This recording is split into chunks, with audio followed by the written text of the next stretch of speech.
नमस्कार दोस्तों, आपके अपने YouTube चैनल एक बात कही में आपका स्वागत है। मैं राजेश चतुर्वेदी एक बार फिर हाजिर हूँ आपके सामने। दोस्तों, इस वीडियो में एक वीडियो आपको दिखाना चाहता हूँ। इस वीडियो में एक वीडियो, दरअसल वो जो वीडियो अभी आप देखेंगे आगे, ये रायसेन जिले का है। रायसेन जिले में सांची विधानसभा सीट है। सांची है जगह जहाँ बौद्ध स्तूप बने हुए हैं और टूरिस्ट सर्किट पे भी है सांची, अब तो इंटरनेशनल टूरिस्ट सर्किट पे बौद्ध स्तूपों के कारण। तो बड़ी मशहूर जगह है, दुनिया भर से लोग आते हैं, बौद्ध धर्म को मानने वाले खासकर। तो सांची विधानसभा क्षेत्र है और यहाँ सांची से मतलब बीजेपी के दिग्गज नेता, दिग्गज इसलिए इस सेंस में बोल रहा हूँ कि काफी पुराने नेता हैं और अनुसूचित जाति वर्ग से आते हैं। मतलब सीनियरिटी का अंदाजा इससे लगाइए कि जनता पार्टी की जब सरकार बनी थी 1977 से 80 के बीच, तब भी वो जो है सरकार में थे, संसदीय सचिव थे। 77 से 80 वाली सरकार।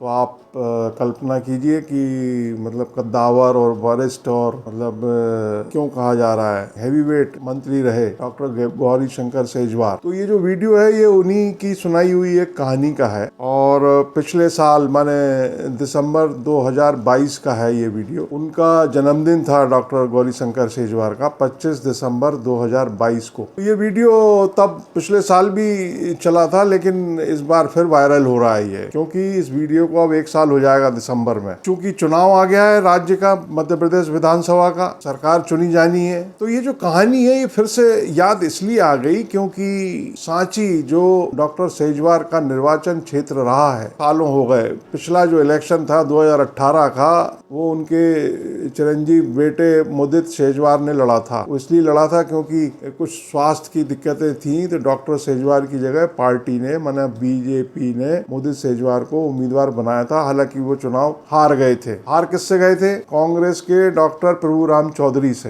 2018 का इलेक्शन। अब आपको पता ही है कि 2020 में ज्योतिरादित्य सिंधिया आ गए बीजेपी में, कांग्रेस को छोड़ करके अपने साथ विधायक ले आए और फिर से भारतीय जनता पार्टी की शिवराज सिंह चौहान की सरकार बन गई। डॉक्टर प्रभुराम चौधरी मंत्री बन गए। पहले तो बाई इलेक्शन हुआ सांची में ही, तो जाहिर है कि चूंकि वो डॉक्टर प्रभुराम चौधरी सिंधिया के साथ आए थे भाजपा में, सिंधिया के आदमी माने जाते हैं, मतलब माधवराव सिंधिया जी के टाइम से ही, तो उनको ही टिकट मिलना था। बाई इलेक्शन उन्होंने लड़ा और वो जीत भी गए, बड़े भारी भरकम वोट से जीते, करीब 60,000 से ज्यादा मतों के अंतर से प्रभुराम चौधरी को जीत हासिल हुई। तो अब डॉक्टर गौरी शंकर सेजवार, जो मतलब आप लगाइए, गणित लगाइए, 1977 से लेके और 2023 चल रहा है, इतने साल हो गए, 5 दशक से जो व्यक्ति मतलब पार्टी में लगा हुआ है, विद फैमिली लगा हुआ है, और जो परिवार है वो परिवार डॉक्टर सेजवार का परिवार संघ से कब से नहीं जुड़ा हुआ है, मतलब लंबा अरसा हो गया। लंबा अरसा माने 50, 60, 70 साल हो गए होंगे जब से पूरा परिवार जुड़ा हुआ है। और उनके साले साहब तो केंद्र सरकार में, मोदी जी की सरकार में मंत्री भी हैं, केंद्र में मंत्री वीरेंद्र कुमार। तो बहरहाल अब बाई इलेक्शन हो गया और बाई इलेक्शन के बाद जो है वो मेन इलेक्शन आ गया, ये जनरल इलेक्शन आ गया। माने अब नई विधानसभा का गठन होना है। तो डॉक्टर गौरी शंकर सेजवार को टिकट नहीं मिला, ना उनके लड़के को मिला, बालक को, डॉक्टर प्रभुराम चौधरी को सिंधिया के कोटे से, क्योंकि सिंधिया का भाई कोटा है ना, अब तो सिंधिया के जो लोग हैं उनको टिकट देना ही है। तो मगर इसमें हुआ क्या है कि भारतीय जनता पार्टी का, फिर वही वाली बात कि भाजपा का जो 40 साल से, 50 साल से, 30 साल से, 35 साल से मतलब दुख में सुख में सब करता रहा, जुटा रहा, भिड़ा रहा, बारिश हो रही है तो लगा हुआ है, अब उसको जो है घर बैठना पड़ रहा है। तो पिछले साल डॉक्टर गौरी शंकर सेजवार ने उनके जन्मदिन पर, 74वां जन्मदिन था शायद, कहानी सुनाई। मतलब काफी भीड़ थी। वो जो वीडियो मैंने देखा था तो मैंने सोचा कि जो है वो आपको भी उससे रूबरू करवाया जाए। बहुत से लोगों ने नहीं देखा होगा, पहले आप इस वीडियो को देखिए। एक कहानी ये फेसबुक वगैरह वो क्या कहते हैं, यूट्यूब पे आती है, मैं सुनता रहता हूँ। मेरा मन हो रहा है बात समापन करने के पहले उस कहानी को सुनाने का। अलग अलग अर्थ मत लगाना भाई, जिसके मन में जो आए वो अर्थ लगाना। प्रसन्नता व्यक्त करते हुए प्रसन्न रहना। एक जादूगर था, गजब जादू करता था भाई। पूरे राज में उसकी इतनी ख्याति थी कि जिसका जवाब नहीं। जादू करते करते राजधानी में आ गया। राजा को पता चला कि हमारे नगर में कोई जादूगर आया है। राजा ने मंत्री को बुलाया और कहा कि मैं जादू देखना चाहता हूं उस जादूगर का। मंत्री ने इंतजाम करे, महाराज से अनुमति लेके कहा कि भाई अपन राजभवन में जादू का कार्यक्रम करवाएं। ऐसे सिंहासन लगे, राजा का सिंहासन, उनके बगल में रानी का सिंहासन, मंत्री का सिंहासन और परिवार के लोगों का सिंहासन, सामने जनता का सिंहासन। एक अच्छा मंच बनाया गया जिसपे जादूगर विराजमान था अपनी साज सज्जा के साथ। जादूगर ने कहा कि महाराज की अनुमति हो तो मैं जादू दिखाऊं। महाराज ने कहा ठीक है, दिखाइए। जादूगर के मन में विचार आया कि जिंदगी में फिर कभी ऐसा मौका मिलेगा नहीं मुझे कि कभी राजभवन में और राजा के सामने जादू बताने का टाइम आए। खुश था बहुत। उसके दिमाग में आई कि ऐसा जादू बताओ जो भूतो न भविष्य थी, कभी किसी ने ना बताया हो ना कोई बता सके। राजा ने पढ़ा कि छू मंत्र काली और राजा का मुकुट गायब कर दिया। अब राजा का मुकुट गायब तो एक पल के लिए सन्नाटा छा गया, लेकिन रानी के चेहरे पे हंसी आ गई जोर से। जब रानी हंसी तो मंत्री ने भी हंस दिया, मंत्री ने हंसा तो जनता ने भी हंस दिया। राजा थोड़ा डिप्रेशन में चला गया, बड़ा बुरा लगा उसको। ऐसा लगा कि मेरा अपमान हो रहा है। फिर उसने कहा कि ये मेरा मुकुट गायब करने वाला कौन उद्दंड है, इसको फांसी की सजा सुनाई जाती है और इसको काल कोठरी में बंद कर दो। उसको काल कोठरी में जादूगर को बंद कर दिया गया। 15 दिन का समय था उसकी फांसी में। उसके परिवार के लोग, रिश्तेदार, ये वो सब आते थे, रोते गाते थे। जादूगर भी प्रसन्न रहता था कि अब मैंने तो इतना बड़ा जादू दिखाया है, इसमें फांसी का इनाम मिला तो क्या बुरी बात है, तो इतिहास में लिखा जाएगा। राजा का मुकुट गायब हुआ। करते कराते एक दिन बचा। राजा के दिमाग में आई कि मुझे उससे मिलना चाहिए। घोड़े पे बैठा राजा और जाके वो काल कोठरी के सामने पहुंचा। उन्होंने कहा जादूगर को छोड़ो और मेरे सामने लाओ। जादूगर आया, बहुत रोया, बहुत रोया। राजा ने कहा कि साले अब रोना आ रहा है, और उस वक्त हंस रहा था जब तूने राजा का मुकुट गायब किया था। जादूगर ने कहा नहीं महाराज, ये बात नहीं, मैं मरने पे नहीं रो रहा, मुझे मौत का कोई गम नहीं है, फांसी का कोई गम नहीं है महाराज। महाराज ने कहा फिर काहे का गम है? उन्होंने कहा महाराज एक मैं प्रयोग कर रहा था, प्रोजेक्ट था मेरा एक। तो महाराज ने कहा क्या प्रोजेक्ट था?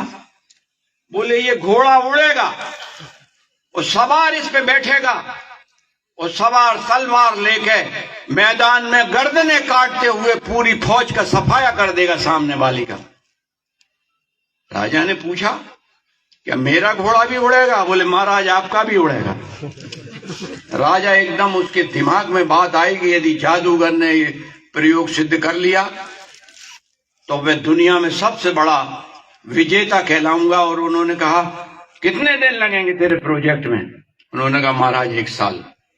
1 साल बाद नहीं हुआ सफल तो मुझे फांसी की सजा कायम रखी जाए। राजा ने कहा इसको छोड़ दो, 1 साल के बाद फांसी दी जाएगी। घर पहुंचा, पत्नी के पास और भी रिश्तेदार बैठे थे, सब रो रहे थे। देख के भौचक्के हो गए कि यार ये कल इसको फांसी होने वाली थी, वो आज ही आ गया। तो सब लोग चले गए धीरे धीरे। पत्नी ने कहा कि पतिदेव बताओ तो किस्सा क्या है? उन्होंने कहा मैंने राजा से ऐसा ऐसा कहा, राजा ने मुझे 1 साल का समय और दे दिया। तो पत्नी ने माथा ठोका कि 1 साल बाद फिर फांसी।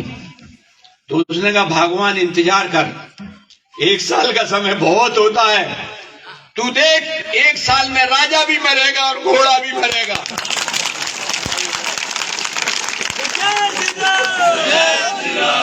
मेरे ख्याल से और कुछ ज्यादा कहने की आवश्यकता नहीं है।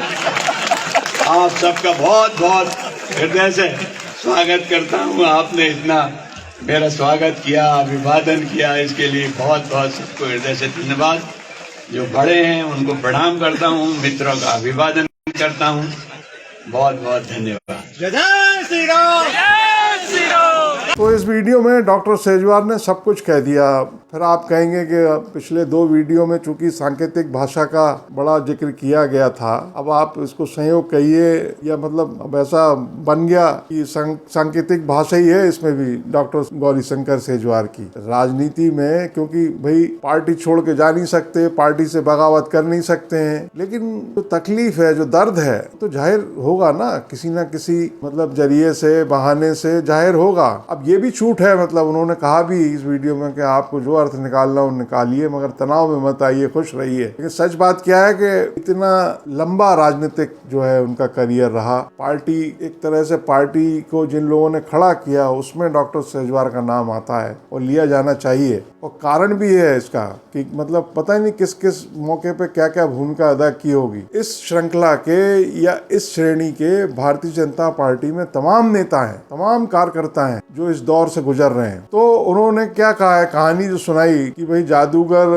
ने कहा है कि 1 साल में राजा भी घोड़ा भी। अब ये दिसंबर में सुनाई थी डॉक्टर साहब ने कहानी। 3 दिसंबर को नतीजे आ जाएंगे मध्य प्रदेश विधानसभा के। 17 नवंबर को पूरे राज्य में एक ही तारीख में पोलिंग है, मतदान है। तो वो जो जादूगर ने कहा अपनी पत्नी को कि चिंता मत कर, 1 साल में तो उसका वक्त आ रहा है। इसीलिए ये कहानी जो है फिर से लोगों ने निकाल ली है और बड़े मजे लेके सुनी जा रही है, का जिक्र हो रहा है। तो तमाम नेता हैं। अब आप शुरू करिए, अगर याद करिए तो मतलब कैलाश जोशी के सुपुत्र दीपक जोशी, उनको पहले ही खुशबू आ गई होगी मेरे ख्याल में, वो महक आ गई होगी, तो उन्होंने कांग्रेस से नमस्ते, वो बीजेपी से नमस्ते कर ली, कांग्रेस में चले गए। वो भंवर सिंह शेखावत प्रेम सिंह दत्ती गांव से लड़ते रहे और आखिर में प्रेम सिंह दत्ती गांव को टिकट मिल गया, कांग्रेस में चले गए वो। मगर आप ये देखिए कि डबरा सीट है ग्वालियर जिले की, इमरती देवी मतलब सिंधिया की बिल्कुल खास एकदम, वो बीजेपी में आई थी सिंधिया के साथ, बाई इलेक्शन हुआ, चुनाव हार गई। उनको कैबिनेट मंत्री के दर्जे के साथ कॉर्पोरेशन का अध्यक्ष बनाया गया, गाड़ी घोड़ा बंगला सब दिया गया, वो अध्यक्ष नहीं। और अब जो चुनाव होने वाला है उसमें उनको टिकट भी दे दिया गया है इमरती देवी को। सोचिए आप क्या बीत रही होगी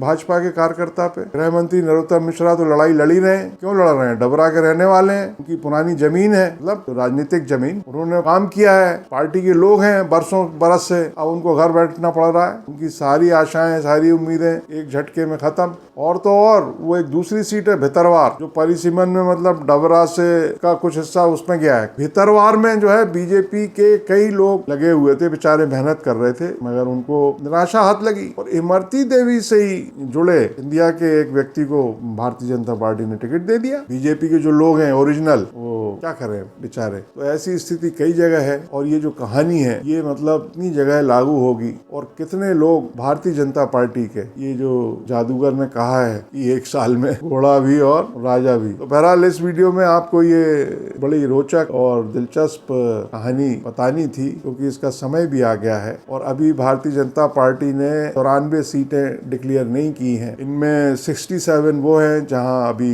उसके विधायक हैं, मंत्री भी हैं कई, और 27 सीटें वो हैं जो वो पिछला इलेक्शन हार गई थी, जहां ऐसा माना जा रहा है, ऐसा कहा जा रहा है कि करीब 30 से 40 सीटों पर भारतीय जनता पार्टी अपने उम्मीदवार बदलेगी। तो बदलेगी तो फिर वही यही कहानी जो है फिर उनको भी याद आएगी। तो अब नतीजा क्या निकलता है इसका इंतजार सब करते हैं, मत सब माने हम और आप सब मिलके।